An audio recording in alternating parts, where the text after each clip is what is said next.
Es un tema que desde ya que está relacionado con toda esta serie que estamos viendo durante todo el año. Pero antes de introducirla directamente en esta serie, o por lo menos de que no quede fuera de contexto, me gustaría hacerles una pregunta en base a sus conocimientos y en base también a lo que tantas veces escucharon. Si yo les preguntara qué pasaje de la Biblia, hay muchísimos, pero más ejemplifica o está enfocado en el amor, ¿cuál me dirían que es ustedes? De tal manera, ese es un pasaje. Y un capítulo que hable del amor, 1 Corintios 13. Bueno, yo creo que la gran mayoría, si pensamos en el amor, cómo se desarrolla, el concepto, la explicación, el desarrollo del amor, creo que todos, habrá otros, por supuesto, habrá otros, y de hecho hay muchos otros pasajes que hablan del amor, pero creo que todos nos enfocamos en 1 Corintios 13, ¿no? Y 1 Corintios 13 habla del amor, y por ahí muchas veces uno idealiza y pone este pasaje, esta parte de la Biblia, en el amor romántico. El amor es sufrido, el amor es benigno, el amor todo lo cree, el amor todo lo sufre, el amor... Y saben ustedes, si se ponen a mirar bien y examinar bien, este no es un mensaje romántico de parte de Pablo. Es un cañonazo de Pablo. Es una advertencia de Pablo, es una amonestación de Pablo. Es un reto. Es un reto. Es una exhortación de las más duras que el apóstol Pablo le hace a una iglesia. Y se la hace a la iglesia de Corinto. Para entender este pasaje, primero tenemos que ubicarnos en la iglesia de Corinto. La iglesia de Corinto tenía muchas particularidades muy evidentes y muy poderosas. Una de ellas era que vivía en medio de un pueblo pagano totalmente, en donde se practicaba la idolatría, donde estaba la reina Afrodita, donde estaban muchos dioses, y en medio de este pueblo, de esta ciudad, se levantó la iglesia de Corinto. Y esta iglesia de Corinto tenía muchas cosas que nos llaman la atención. Yo a veces pienso, ¿no?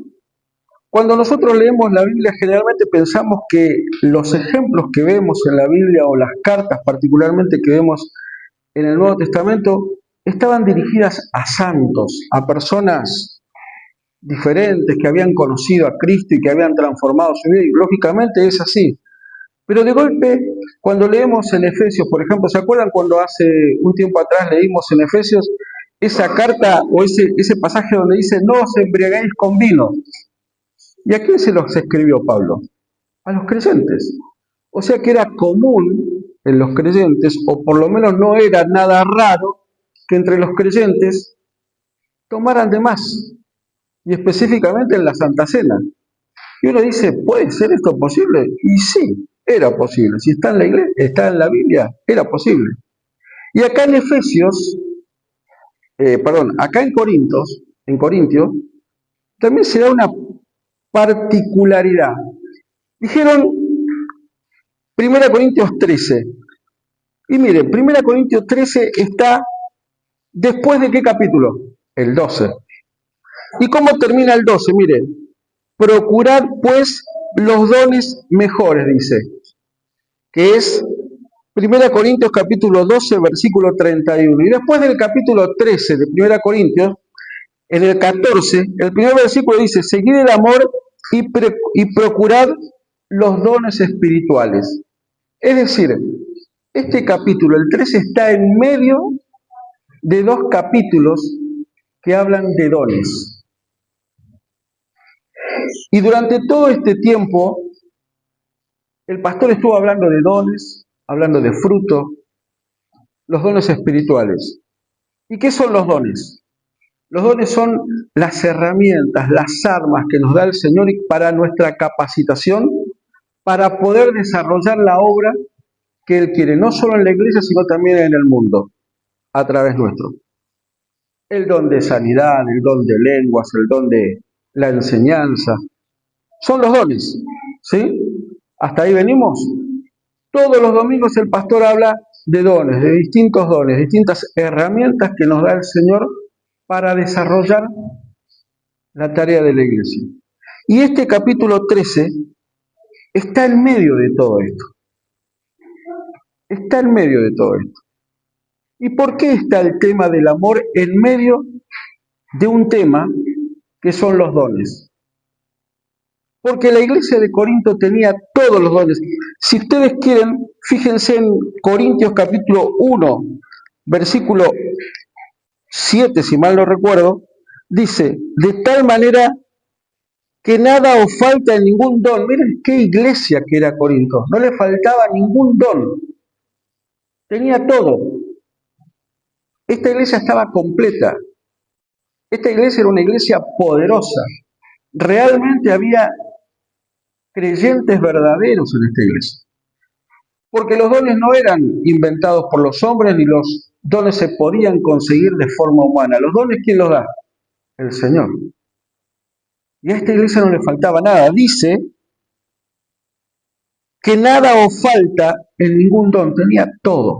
Esta iglesia tenía todo, era completa, era una iglesia poderosa, era una iglesia modelo para seguir. Pero sin embargo, en el versículo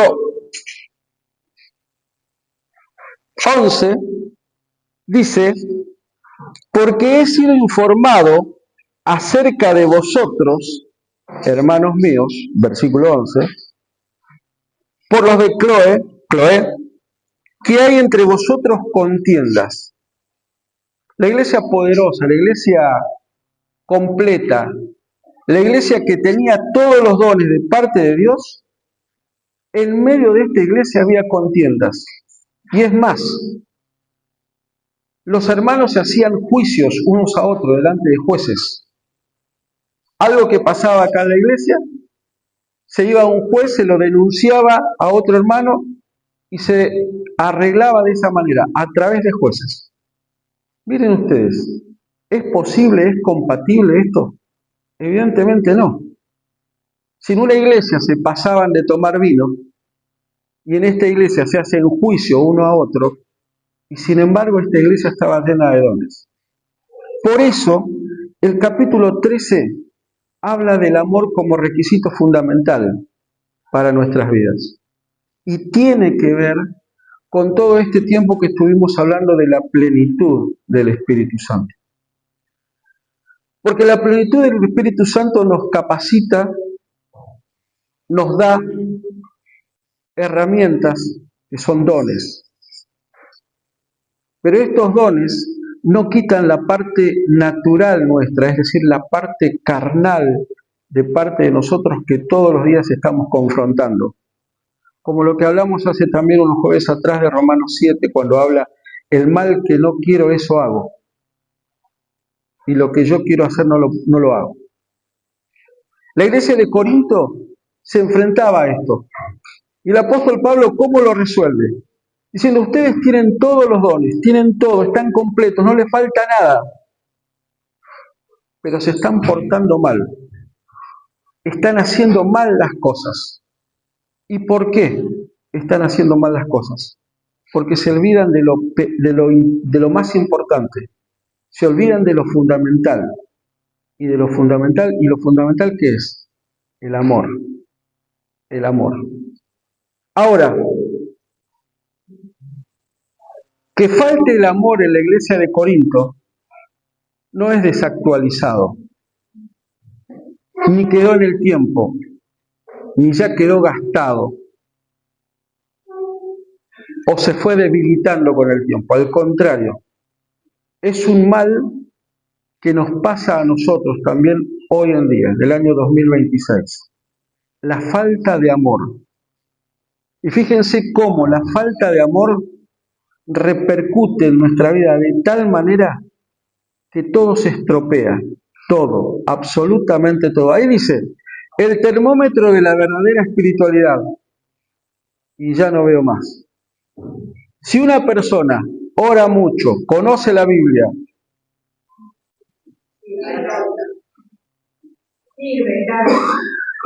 y no tiene amor, ¿sirve? De nada sirve. O sea que por lo tanto yo puedo estar muy activo en la iglesia, muy ocupado en la iglesia, hacer todo en la iglesia, desarmarme haciendo cosas en la iglesia, pero no tengo amor, de nada sirve. Y ahora sí vamos a empezar a leer los versículos del capítulo 13 de Primera Corintios. Si yo hablase lenguas humanas y angélicas,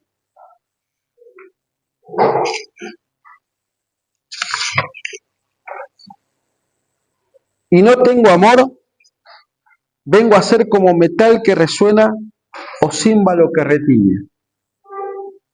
Y si tuviese toda profecía y entendiese todos los misterios y toda ciencia, y si tuviese toda la fe, de tal manera que trasladase los montes, y no tengo amor, nada soy.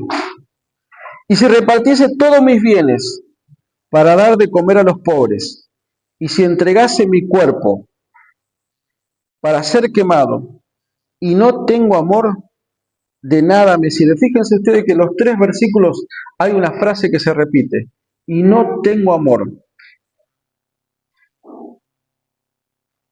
Si yo hablase en lenguas humanas, si yo tuviese profecía, si entendiera todos los misterios, si repartiese todos mis bienes, pero no tengo amor, nada sirve, nada sirve. Y ese condicionante, y no tengo amor, es como una negación absoluta de todo lo que hay antes. Todo lo que hay antes es todas cosas buenas, porque es lindo hablar en lenguas, es lindo hablar en lenguas angelicales, lenguas humanas, es lindo entender todos los misterios, es lindo profetizar, es lindo dar todos los bienes porque uno supuestamente lo hace por amor, pero si no es el amor el condicionante, si no es el amor el motivo por el cual hago esto, de nada me sirve, de nada, absolutamente de nada me sirve. Y esto es lo que está diciendo el apóstol a la iglesia de Corintios. Ustedes son muy espirituales, tienen todos los dones, tienen todo para ser una gran iglesia, pero les falta amor.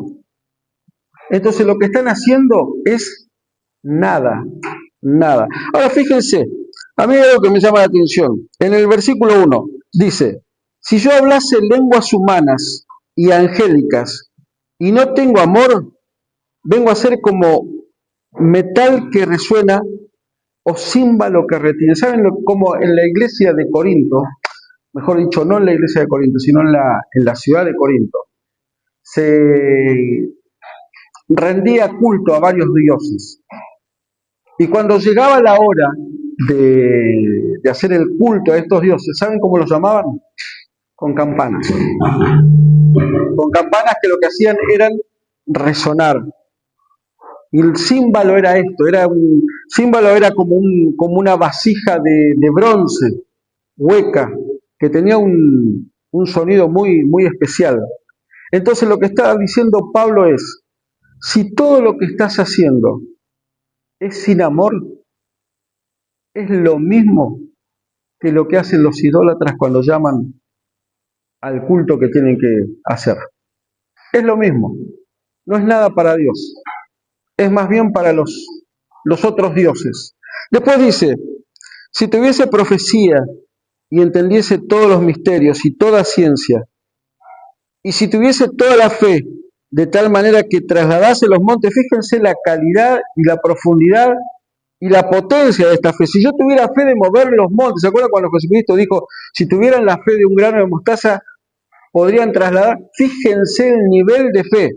Si tenés ese nivel de fe, pero no tenés amor, no dice que sos poco cristiano, que sos poco creyente, que sos poco salvo, dice que sos nada, nada, no soy nada.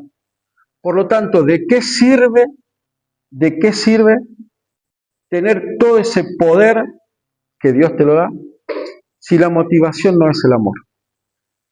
Y por último, si repartiese todos mis bienes para dar de comer a los pobres, y si entregare mi cuerpo para ser quemado y no tengo amor, tampoco, de nada me sirve. Y ahí ustedes ven el y no tengo amor. A mí se me ocurrió, ustedes saben que en matemática multiplicar por cero, ¿cuánto da? ¿Cuánto es 1 por 0?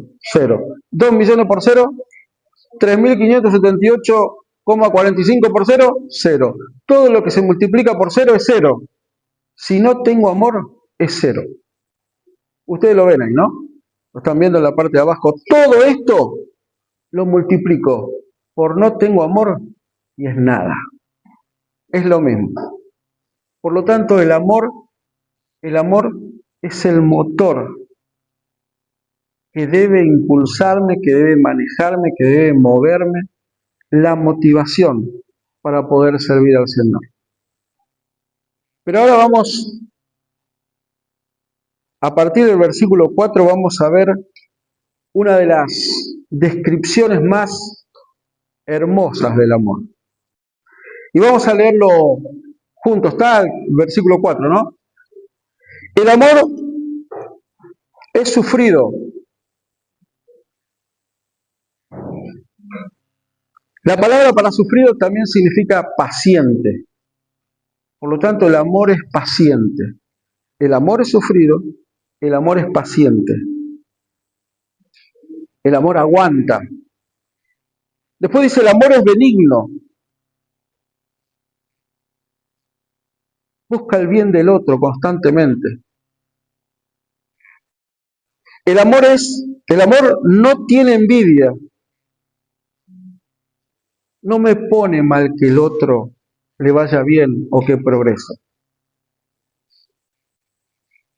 El amor no es jactancioso, no se exhibe, no fanfarronea, no demuestra. El amor no se envanece, no se agranda, no es orgulloso. El amor no hace nada indebido, no hace nada vergonzoso, no hace nada que sea inapropiado.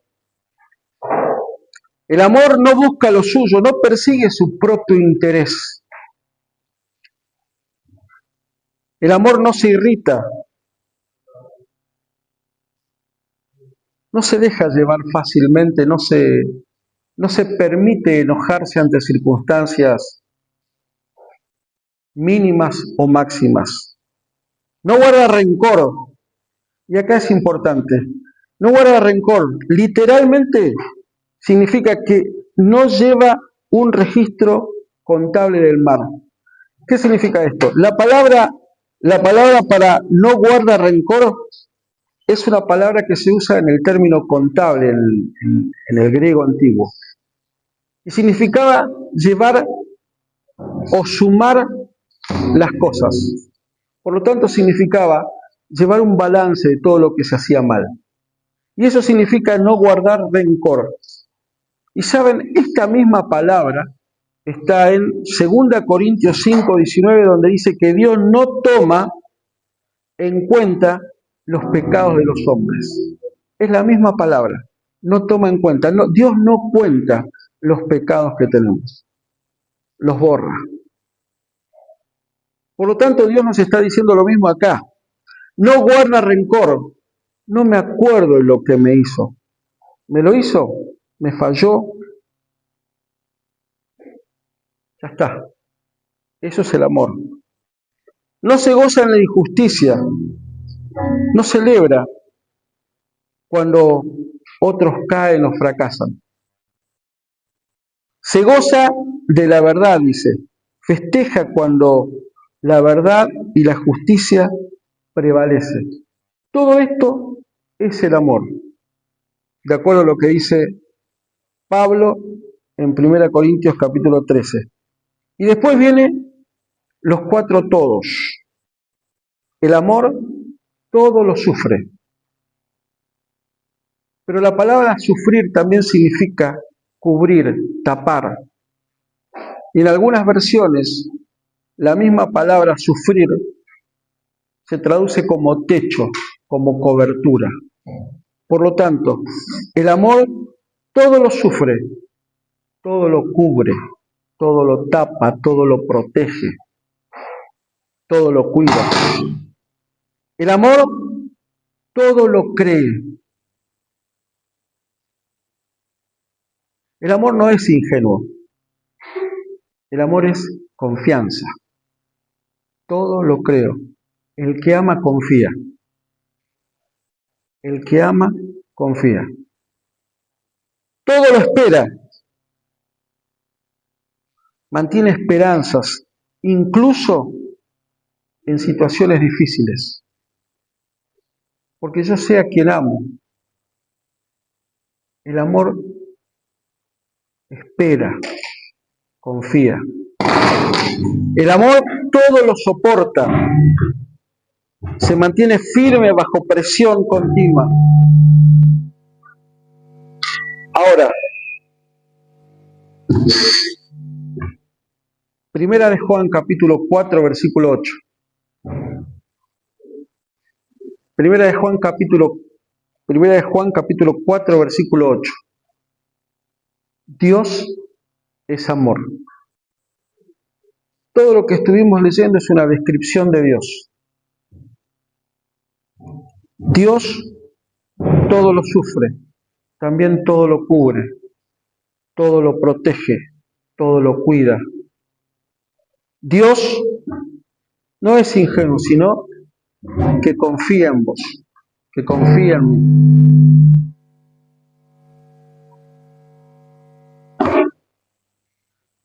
Dios espera por nosotros. Dios soporta todo.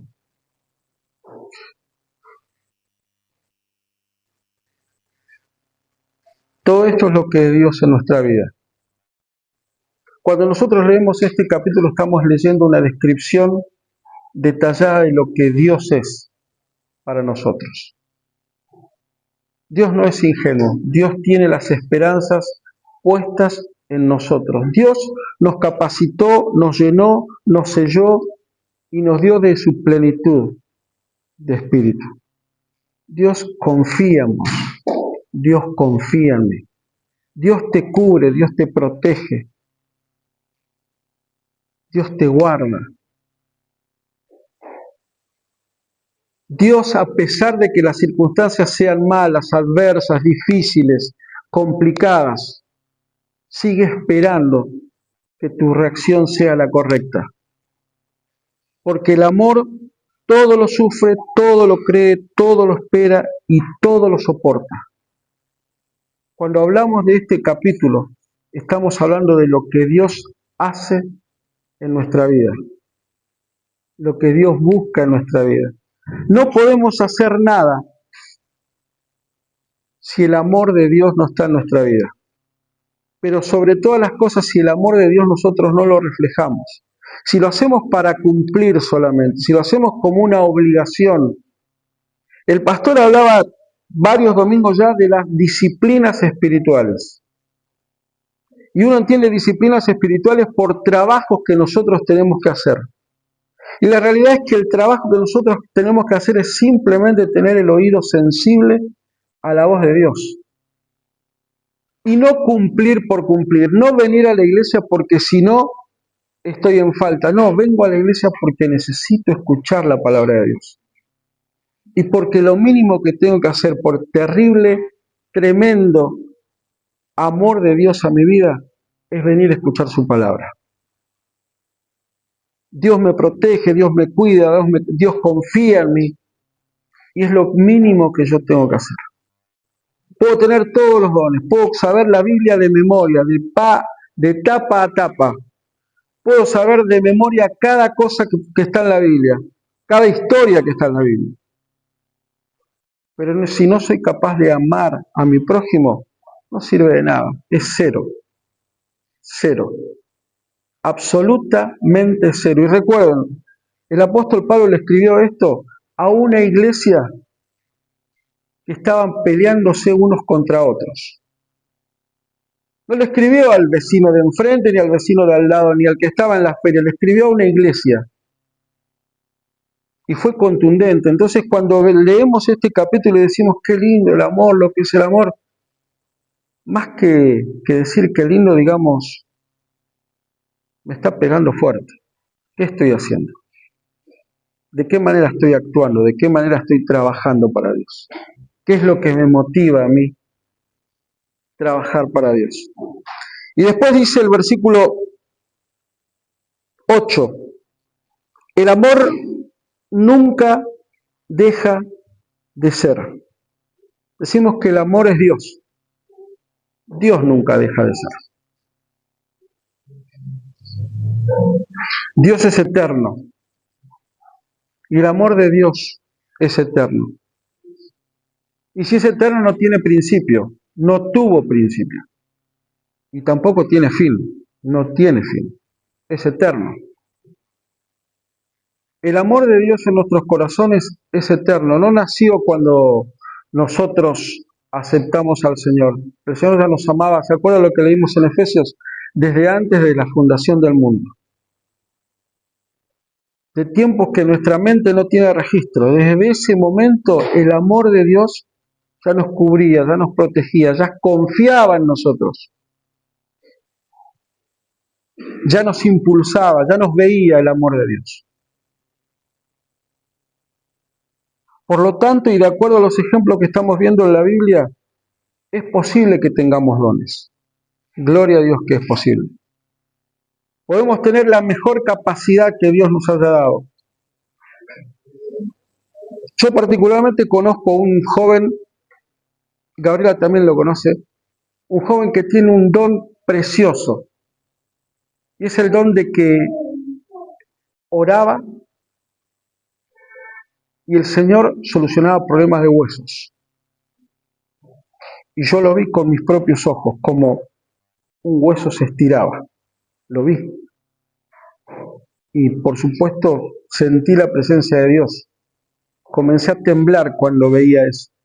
Veía que una pierna se estiraba delante de mis ojos. Un don precioso de parte de Dios. Pero ese joven se envaneció y se fue de la iglesia. Es posible tener el mejor don de todos.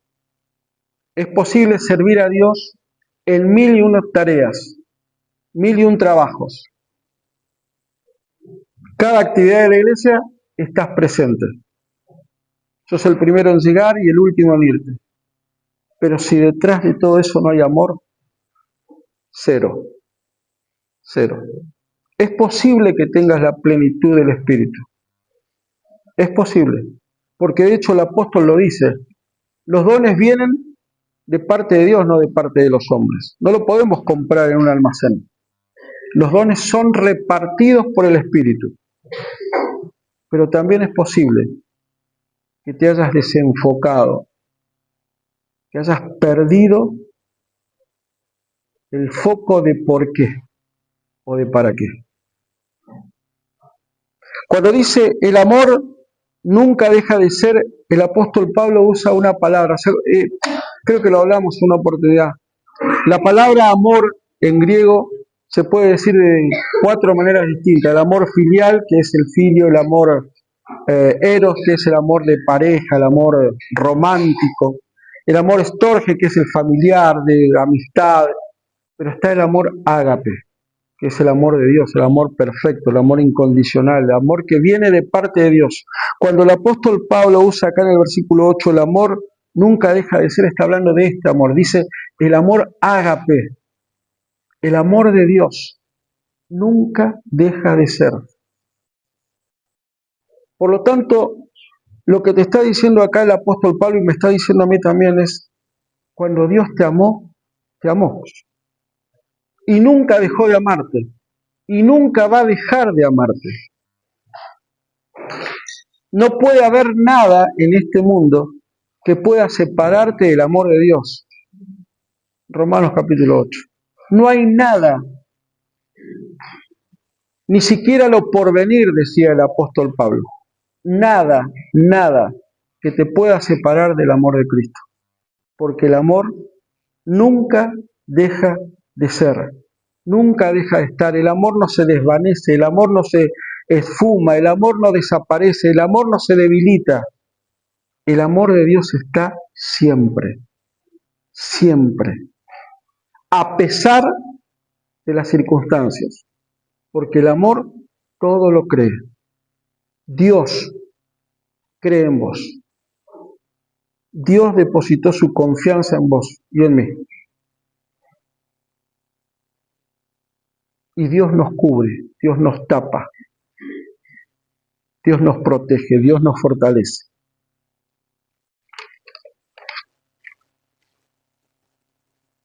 En Apocalipsis capítulo 1, versículo 8 dice, yo soy el alfa y la omega, principio y fin, el que es, que era y que será. Yo soy el que es ahora, el que era en el pasado y el que será en el futuro. Ese es Dios. Y Dios es amor. El amor era, el amor es y el amor será. No tiene principio, no tiene fin. Es algo constante, permanece. Si el amor nunca deja de ser, significa que no hay momento de mi vida, de tu vida, donde el amor de Dios no esté presente. Hay momentos en nuestra vida, y a todos nos pasó, en que parece que todo está mal, todo sale mal. Y cuando creemos que ya nada puede salir mal, siempre aparece algo que... Hay una frase que dicen mucho los que no son creyentes, ¿no? Que dice, puede ser peor. En medio de toda la calamidad que nos puede pasar, en medio de todo el desastre que nos puede ocurrir, viene alguien y nos dice, puede ser peor. Y uno dice, pero ¿qué puede ser peor? ¿Qué más puede pasar? En medio de eso, el amor de Dios está. Porque el amor de Dios no es un sentimiento, no es una emoción, es una actitud. Es la sustancia de Dios, es el ser de Dios. Dios no nos ama por lo que hacemos o por lo que somos. Dios nos ama por lo que es Él. Porque Dios es amor. Y en medio de eso, en medio de todo esto, es en donde Dios quiere que nosotros vivamos. Hermanos, capítulo 13 de 1 Corintios tiene que ver con todo lo que estuvimos hablando durante todos estos jueves y estos domingos. La plenitud del Espíritu Santo. Tiene que ver con la llenura del Espíritu Santo. Tiene que ver con nuestra condición de vida. No podemos movernos en este mundo y hacer cosas creyendo que son para Dios si el amor no es el verdadero combustible y la verdadera motivación de nuestras vidas.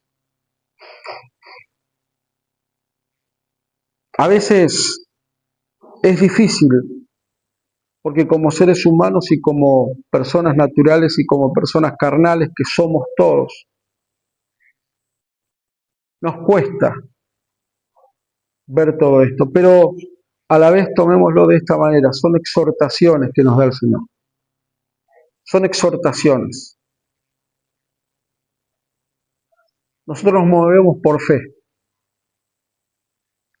no por lo que vemos, no por lo que sentimos, no por lo que nos pueden decir, nos movemos por fe. La fe es nuestro camino, caminamos en fe. Y el caminar en fe también significa que nuestra vida se debe desarrollar en el amor, no en el amor que sentimos, porque el amor no se siente, el amor es una decisión. Dios decidió amarnos y como hijos debemos ser como nuestro Padre, de la misma forma. 1 Corintios 13, cada vez que lo vuelva a leer, mírelo de manera diferente.